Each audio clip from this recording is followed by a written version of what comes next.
the rhythmic thud of jackboots, the smell of scorched paper, and 3 inches of aging oak.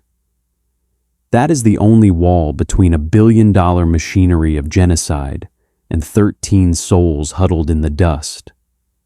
The Third Reich was a masterpiece of lethal mathematics, a system built to be absolute, inescapable, and perfect.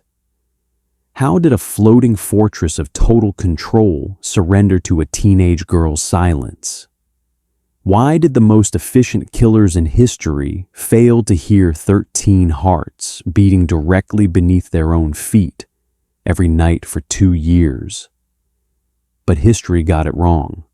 The experts in iron and leather only saw a servant girl with flour-dusted hands and a peasant's name. They dismissed her as a ghost. They never saw the iron in her spine, or the 13 shadows she held in her hands. Why did the powerful system ignore the only tactic that could save them? The answer wasn't in the classified vaults, but in the hands of the underdog, in the dust of time. The air in Przemyśl, Poland, in July of 1942, does not smell of summer.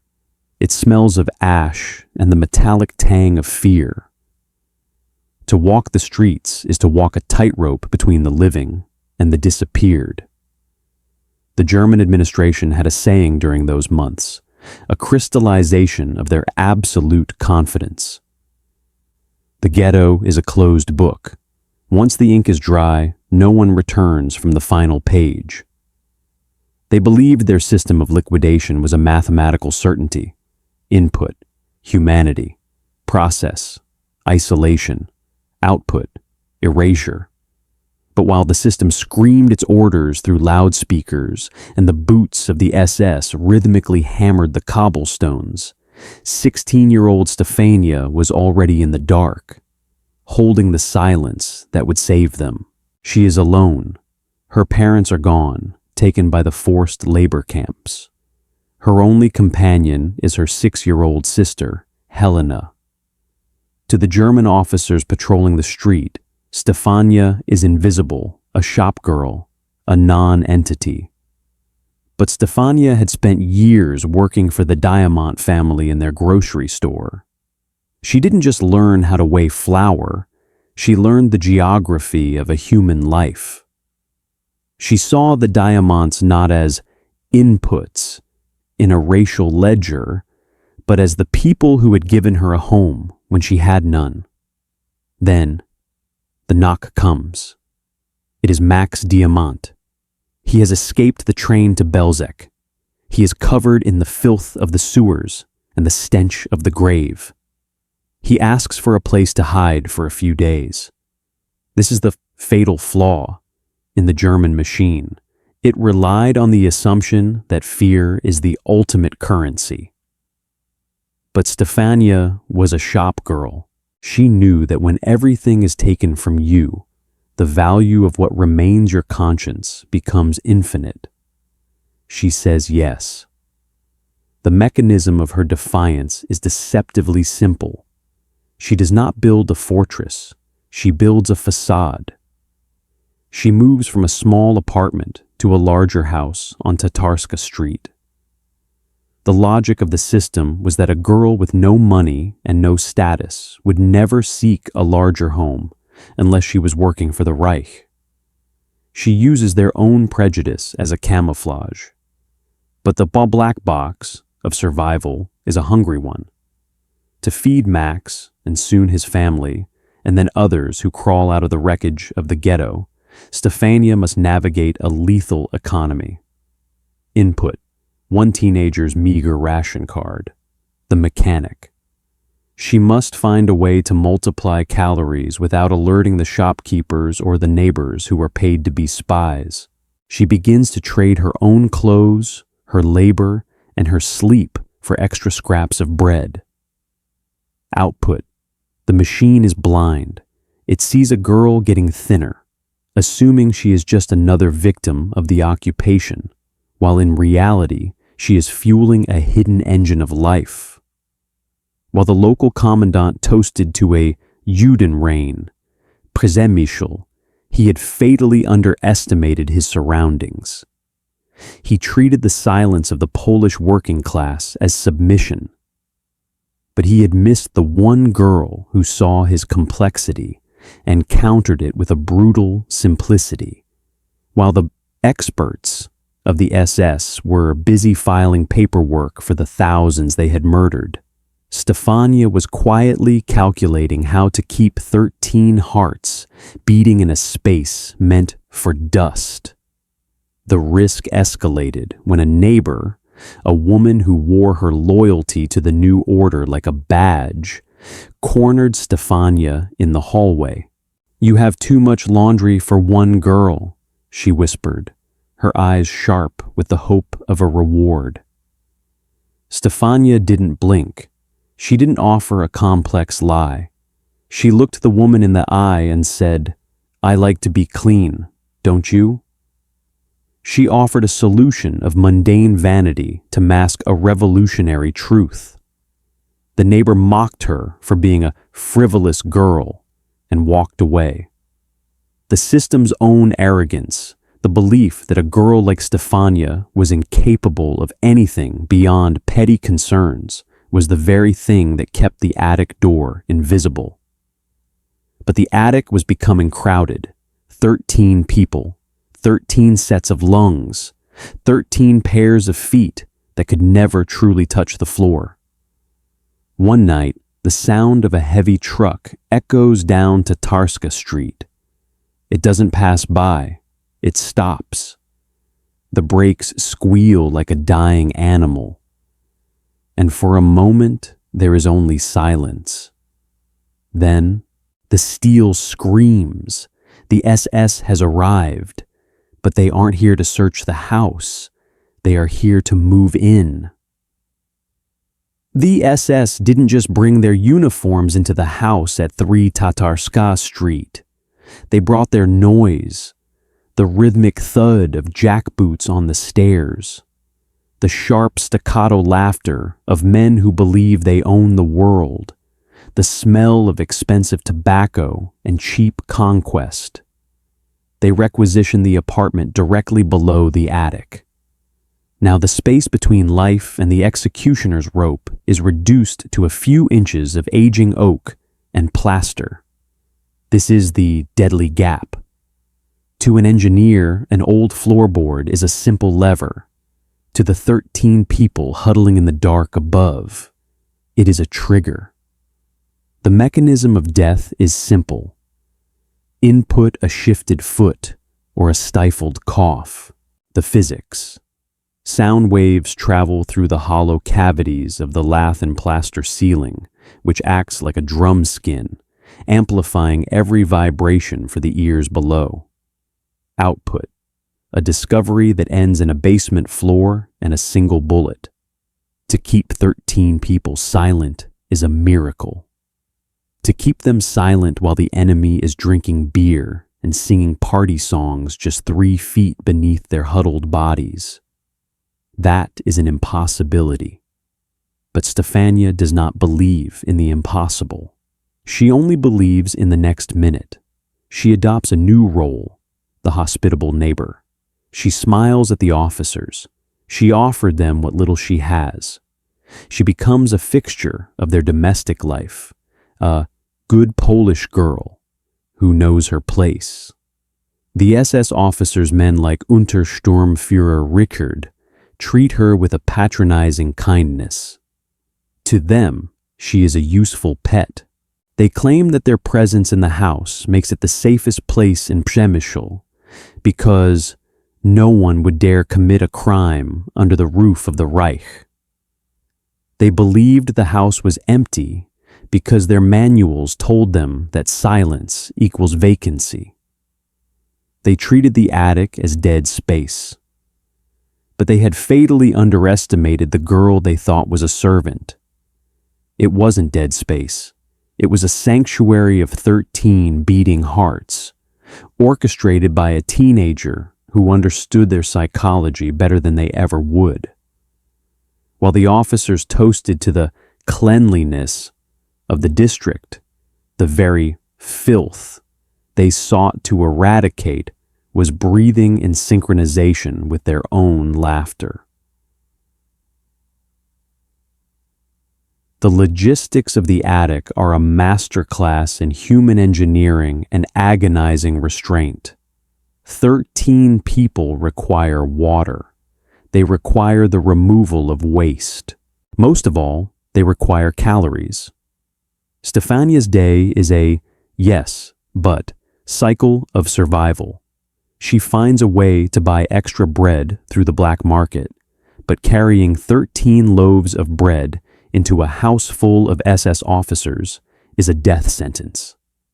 She manages to smuggle the food in small portions inside her coat, but the plum-black box of the kitchen becomes a minefield. Input: Stefania begins to cook. The mechanic: she must use enough fuel to boil water for 13, yet keep the steam and the scent of the cooking from drifting into the hallway where the officers smoke. She times her cooking to coincide with the officers' own meals, using the smell of their pork and cabbage to mask the thin vegetable broth of the fugitives. Output: the sensory camouflage holds. The hunters smell only their own dinner. But the psychological strain is the true weight. In the attic, time has stopped. The diamonds and the others live in a world of shadows and whispers. They have developed a language of touches and hand signals. They move like ghosts. When the SS officers below host a party, the people in the attic must sit perfectly still for 6, 8, 10 hours at a time. Their muscles cramp. Their lungs ache. They are living statues. And then there is Helena. 6-year-old Helena is the ghost in the machine. While the system of the Reich demanded total control, it couldn't account for a child's ability to be invisible. Helena becomes Stefania's eyes.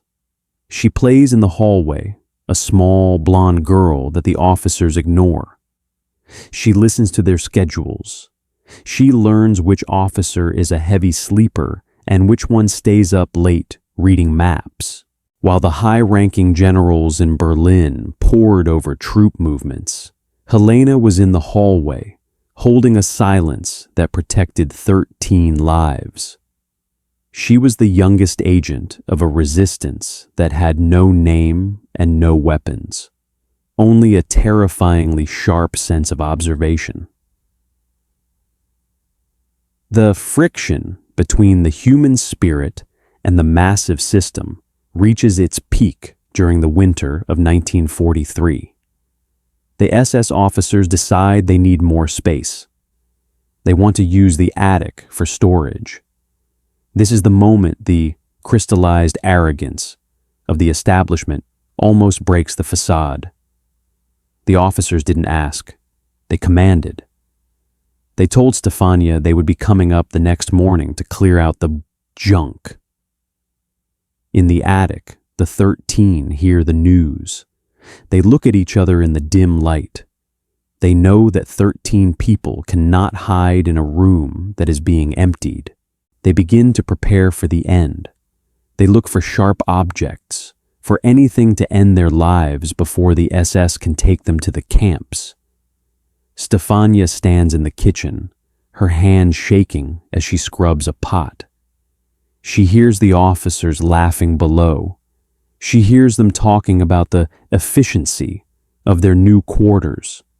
She walks down the stairs. She finds Untersturmführer Richard. "The attic is infested," she says. Her voice is flat, devoid of emotion. Richard looks up from his paperwork, a smirk on his face. "Infested with what, little girl? Mice." "Typhus," she lies. The word hangs in the air like a poison gas. To the German army, typhus was the one enemy they couldn't shoot. It was the invisible killer that could wipe out a battalion faster than Russian artillery.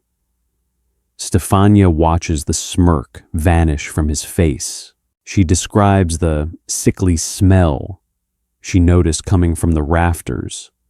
She mentions the black spots on the old blankets.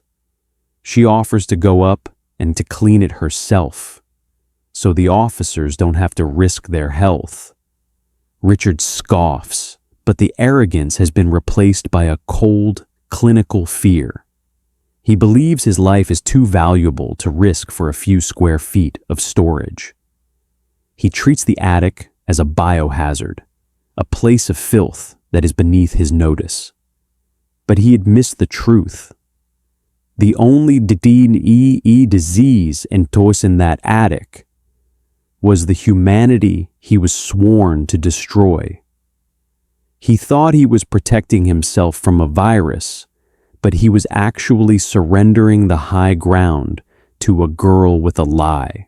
While he ordered his men to stay away from the tainted stairs, Stefania was already moving back into the shadows, carrying the water that would keep the infestation alive for another night.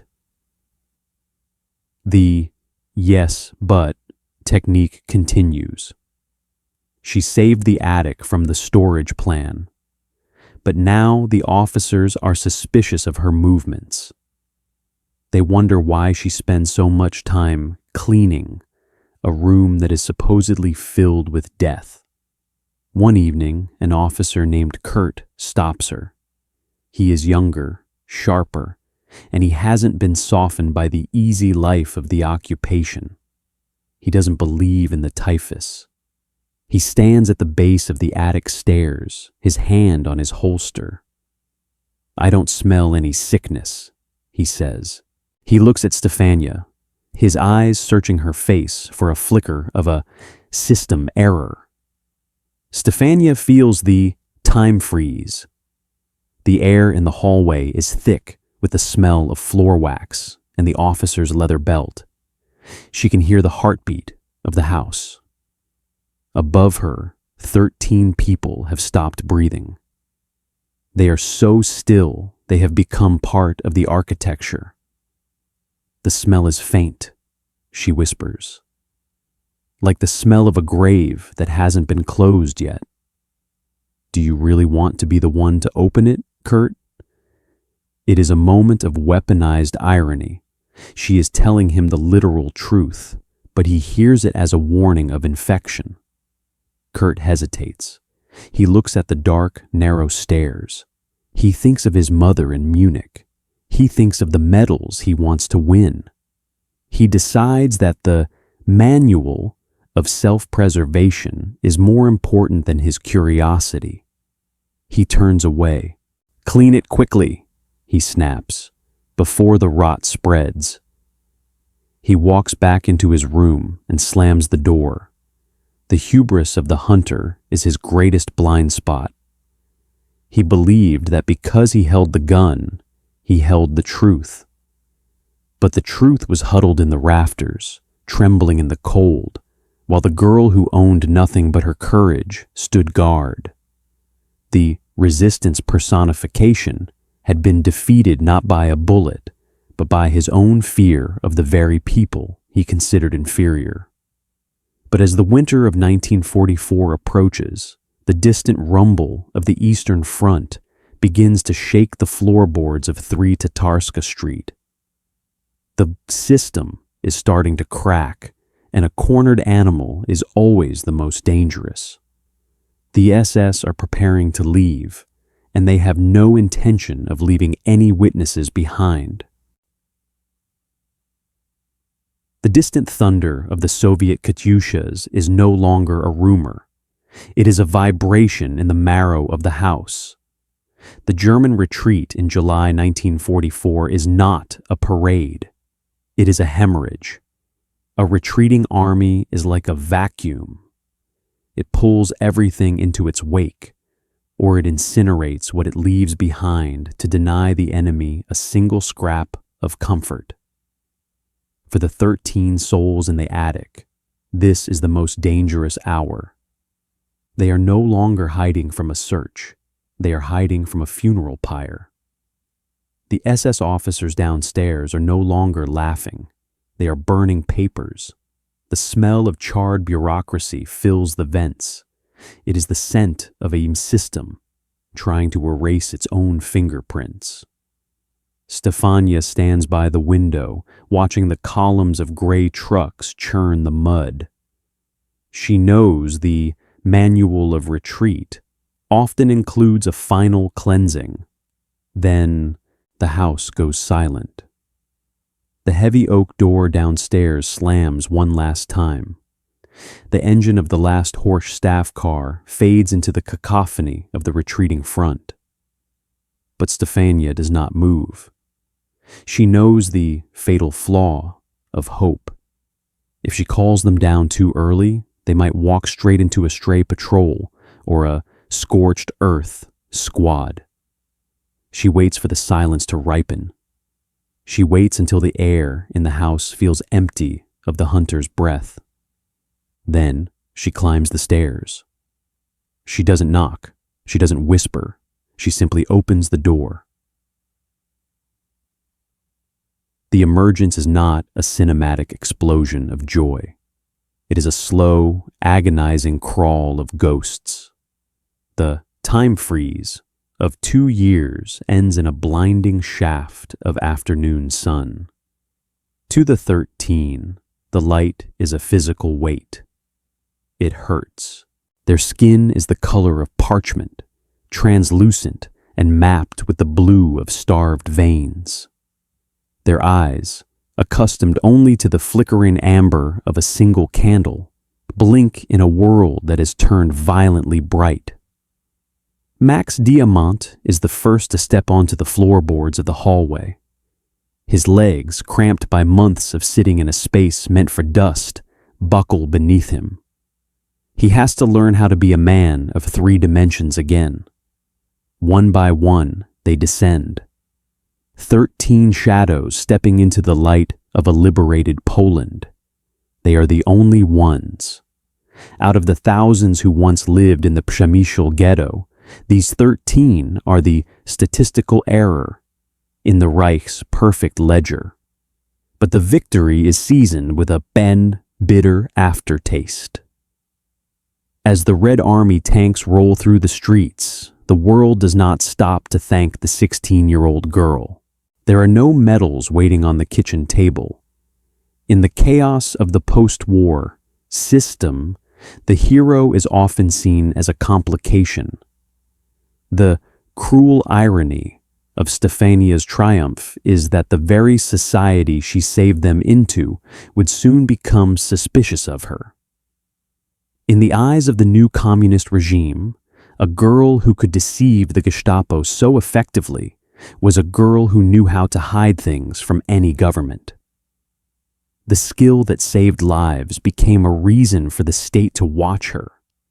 She had defied one empire, only to find herself living in the shadow of another.